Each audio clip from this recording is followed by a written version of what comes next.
you sick of looking at Netflix and you don't know what to watch? So many movies out there. You don't know which ones are good, which ones were bad. You curious about what's out there? I'm Joey Powers. I'm Don Tretler. This is the best pictures. The ones you don't want to miss. Hit it. Say hello to my little friend.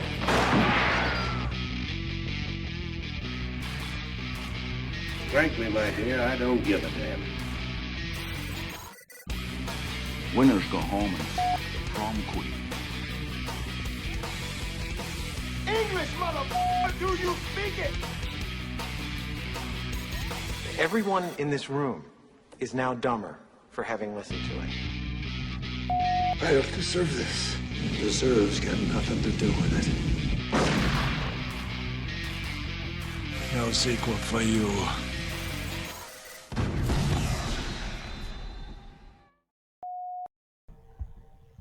Hi, and welcome to another edition of The Best Pictures. I'm one of your hosts, Joey Powers. Hey, and I'm Don Tretler. Welcome to the show. So Don and I have seen a couple movies in the past week. We're going to go see another movie tonight. We're going to get into that. But first, Don, if you want to read our little... Yeah, before we continue, we want to let everyone know that this show is broadcast live from the Fact TV studios in Bellows Falls. Fact TV is a community access center that provides studio space and production services free of charge to community members in southern Vermont and Keene. If you're interested in creating your own show, already producing content and wish to submit it, or want to stay informed about news and events in southern Vermont and Keene, including live coverage of local town meetings, sporting events, and community events, visit fact8.com. All right, thank you, Don. So I'm just going to go over the weekend box office here real quick. This past weekend, February 20th to 22nd, GOAT was number one, 16.9. GOAT! Wuthering Heights, which we did see and we're going to talk about, was number two at 14.0. It did open last week at number one. This was its second weekend. I Can Only Imagine 2 was third, 7.9. Crime 101, another movie we just saw that we're going to talk about, third at 5.5. And Send Help rounds out the top five with 4.4. So, yeah, we're going to go see Scream 7 tonight. I actually just watched the Scream that... We watched both the new Screams in the theater, right? Did we go see both of them in Claremont?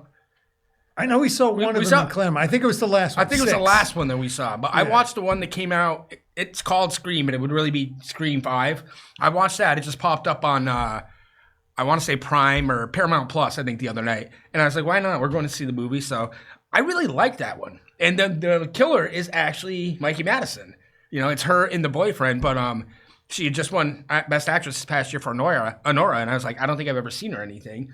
And sure enough, she's one of the stars of Scream, and she's also in Once Upon a Time in Hollywood. Oh, wow. Did she have an accent in the movie? Well, she did in the Nora part of it anyway. Right. I still, I don't know. I think she was good, though. I think she is a good actress.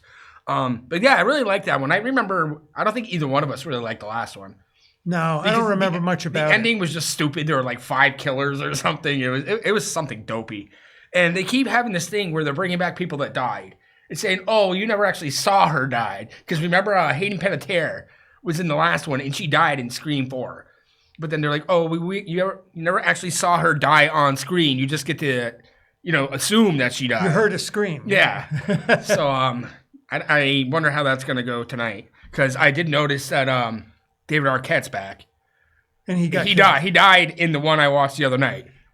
So I don't know if it's going to be like a Billy Loomis thing where it's flashbacks or whatever. It's in someone's head or something. Oh. Or if no, Dewey didn't really die, because you definitely see him die in the one I just watched. So, but anyway, so we went and saw Crime 101 last week. Did we talk about this already on the show? Crime 101. We haven't done a show since. Oh, okay. Yeah, I wasn't sure. I was trying to remember. Yeah, no, because we haven't done a show because we went and saw it on Tuesday, and then I couldn't do the show on Thursday because I had other stuff going on. Right. But I liked it a lot. I think you liked it a lot. I liked it. Right? Yeah, it was good. It's Mark Ruffalo, Chris Hemsworth, and Barry Keoghan and Halle Berry. Yeah. And then the girl from Top Gun Maverick, Monica Barbaro. No, I thought it was good. I mean, you thought that Barry Keoghan's talents were wasted. Like you felt like anybody could have been in that. Yeah, they barely used him. They could have used. Yeah, exactly. They could have used anybody in his spot. Right. Do you think he just did it for a paycheck? I don't know. I think it was interesting. Maybe just to be in a movie that he knew was going to be like a success at the box office. Well, because I think I mentioned to you before. It looks like he's going to be the Joker. Wow. In the Batman sequel, because it says rumored on IMDb, but it has him listed as the Joker. So who's going to be Batman in that one? Robert Pattinson's going to be Batman again. Oh. And I think Colin Farrell's going to reprise his role as the Penguin as well. But yeah, I think that's 2027. I wish it was sooner than that. I'm pretty sure it's not this year. But yeah, so Paul Dano was in the last one, and he was what, the Riddler? The Riddler, yeah. He was there. I thought everyone in that movie was cast great. Like even what's her face that played Catwoman, Zoe Kravitz. I was gonna say Lenny Kravitz's daughter. Yeah. I mean, I thought John Turturro was the mob guy. I can't remember his name. I just watched it too. I have a hard time. And I'm not going to be able to remember. No, I know. And Falcone. Yeah, and I just watched all three of the Christopher Nolan ones too. Those are really good too. But yeah, I liked it. I mean, it had me from like the opening scene. It was one of those movies where it was like 2 hours and 20 minutes, but it seemed like it went by really fast. Right. You know, and I mean, yeah, it definitely didn't feel like 2 hours and 25 minutes. No. Whereas Wuthering Heights towards the end of it definitely dragged. I felt anyway towards the end of that movie. Yeah. But what you gave it a passing grade, right? Wuthering Heights. Yeah, I thought it was pretty decent. Because you didn't. Oh, go ahead. I mean, I thought it was okay. I looked it up on IMDb just to see how many times it's been made. I did It was like 12 times. Yeah. It's so many. I mean, between television movies and just all the movies. And I remember I kind of like speculated. I said maybe it was Vivian Leigh and Laurence Olivier. Yeah. It was Laurence Olivier, but it wasn't Vivian Leigh. It was I'll never remember. I'm getting there too. So, but so was that Tom Hardy one? Was that a TV movie or was that an actual? That wasn't a theatrical release, was it? I don't know. That's interesting. Because you said they have that at the library. It came up as like a theatrical release. It didn't say TV movie on it. What year was it? Do you remember? Or you gonna look it up? Yeah, let's look it up. Let's see what. So yeah, Crime 101 right now still gets a 7.1, and I checked it the night that we saw it, which was a week ago. So I mean, it seems like it's still holding up okay. Wow. Okay, here's how many there are. Okay, there's the current one that we just saw with Margot Robbie, Jake Elordi. 2011, Kaya Scodelario and James Howson. 1992, Juliette Binoche and Ralph Fiennes. I don't remember that. 2009, Tom Hardy and Charlotte Riley. 1939, Merle Oberon and Laurence Olivier. 1998, Robert Cavanaugh and Peter Davison. 1970, Anna Calder Marshall and Timothy Dalton. And 2022, Brian Ferriter and Ryan Pfeiffer. Interesting. That's a lot. And there's more than that. That's not all of them. Let's see. Okay, so the last one I said was 2022, right? Yeah. Let's see how far down it goes after that. Oh, more popular matches. Okay, it's 2020. Okay, 1978 TV miniseries. 2003 PG-13 TV movie. 1988, 2 hours and 23 minutes. That's Japanese movie. So they've just done this to death. 1954, 1967 TV series. 2018, 1920. 1920? So they've been doing this for over 100 years. 1962 TV movie. God. 2020 TV series. You know what the funny thing about this is? All these, and neither one of us knew the plot. Like, that's crazy. They've done this many, and neither one of us knew anything about it. I mean, this is ridiculous. This is more than 12. Done to death. And because they called it like the greatest love story ever, which I didn't even think it was a love story. I thought it was more about revenge than anything. I think it's pretty bold. I mean, because there's Romeo and Juliet. Yeah. Which has probably been done 12 times. Yeah, probably. Maybe, yeah. But yeah, no, I thought it was just like more of them kind of trying to get back at each other in a way because one thing I didn't realize is you never find out what he did when he left. Right. They never explain. He never she tried to get him at the dinner table that one night, and then they never actually explained where he was gone for 5 years. And where his money came from. Where all the money came from, exactly. Because he came home and bought the house that he grew up in when he was taken in by her father.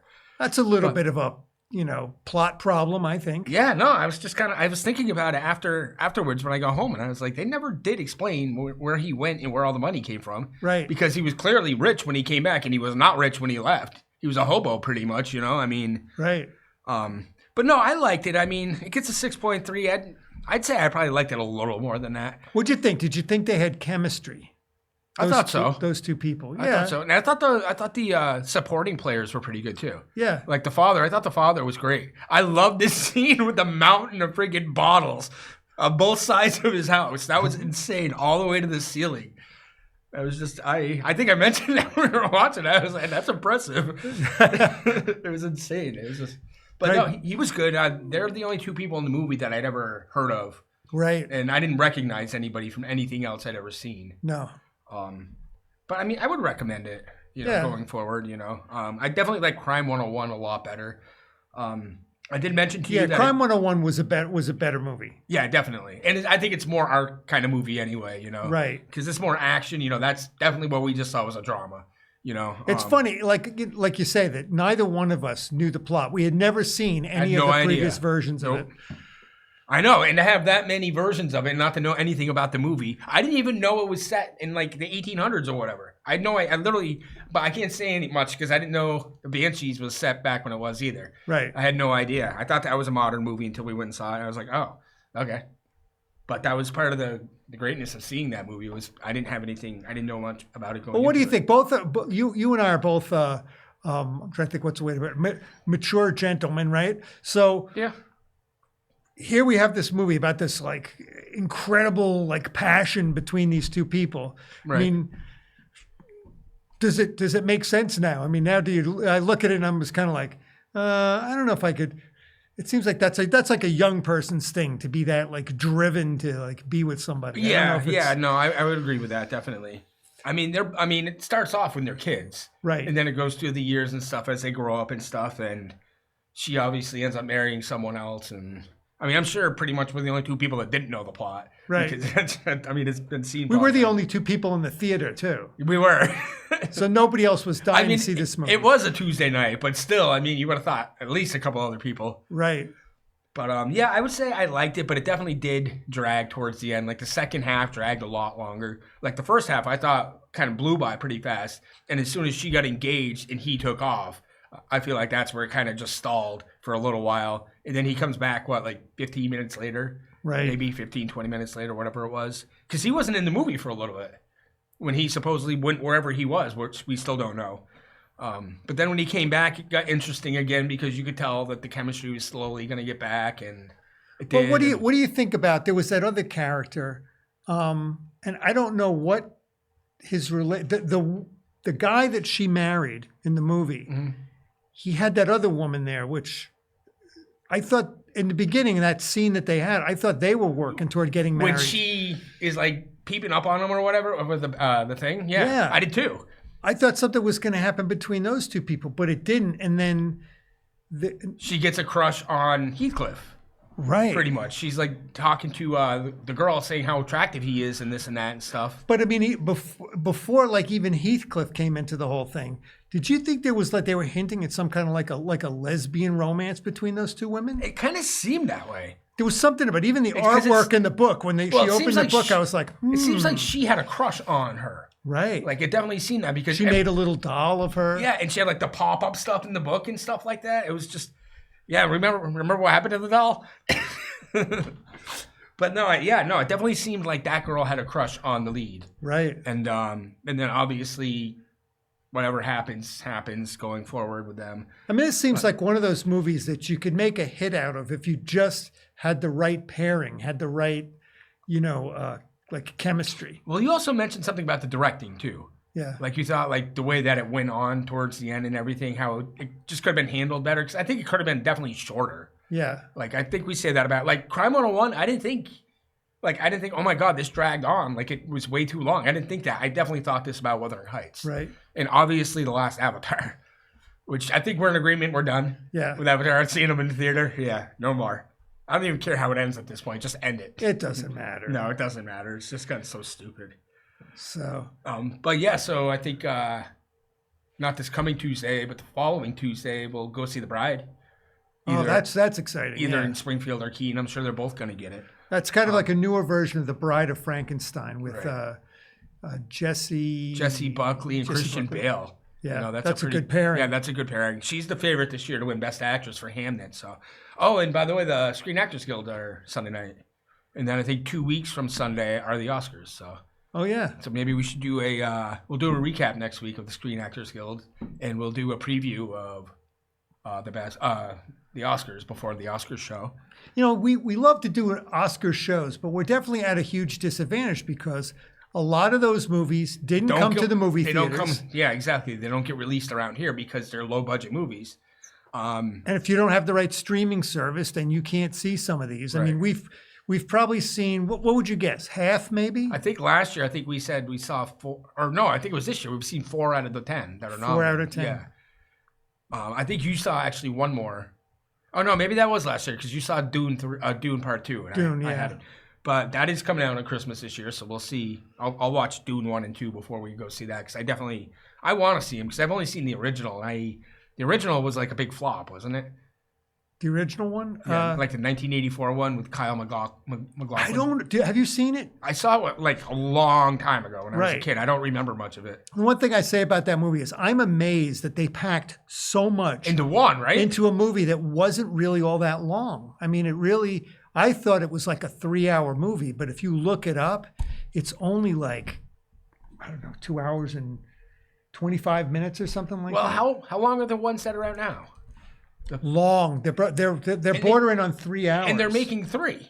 So how did they get all that information? Is it different? Is it like completely different than the original? No, it's the same exact story. So how did they get all that into one movie when they're making 3-hour movies? I don't know. I'm amazed. And But you like the new ones. You like the new ones a lot, right? I did, yeah. I even like this one. I like the David Lynch one. Let's see. It was David 2 hours and 17 minutes, which blows my mind. Yeah, that's crazy. Because I thought it was a super long movie. Because just one of the new ones is longer than that. Yeah. And they have 3 of them. What's the original again? 6.2. I like it better than 6.2. I really dig that movie. I know Part 2 last time I checked got 8.5, which is phenomenal. Let's see. Yeah, they're way And it was up nominated for Best Picture. I know that. It was nominated for a bunch of Oscars, I think. Let's see. There was a TV miniseries that they made on the Sci-Fi Channel. Got 6.9. Which is good. They're not showing. Oh, crap. They're not showing the new movies on that one. All right, let's see. But I'm looking forward to it. I'm going to want to watch both of the 2 movies again. Let's see. Okay. Here we go. Part 2 got 8.4. Oh, 8.4. Oh, yeah. I mean, that's going to be top 200, right? Easy. 8.4, definitely. Oh, it's ranked number 59. Part 1 only got 8. That's only? I mean, that's still pretty good. I mean, that's... Yeah, I'm just surprised. I mean, if the other one's 8.4, you would have thought they'd be pretty much the same. Part 2 won 2 Oscars. But we do have to wrap up because we're running out of time. So, yeah, we'll do a review of the Screen Actors Guild next week, and we'll talk about Scream 7. Hopefully it's better than Scream 6. Let's see. All right. So, I'm one of your hosts, Joey Powers. I'm Don Tretler, and these are the ones you don't want to miss.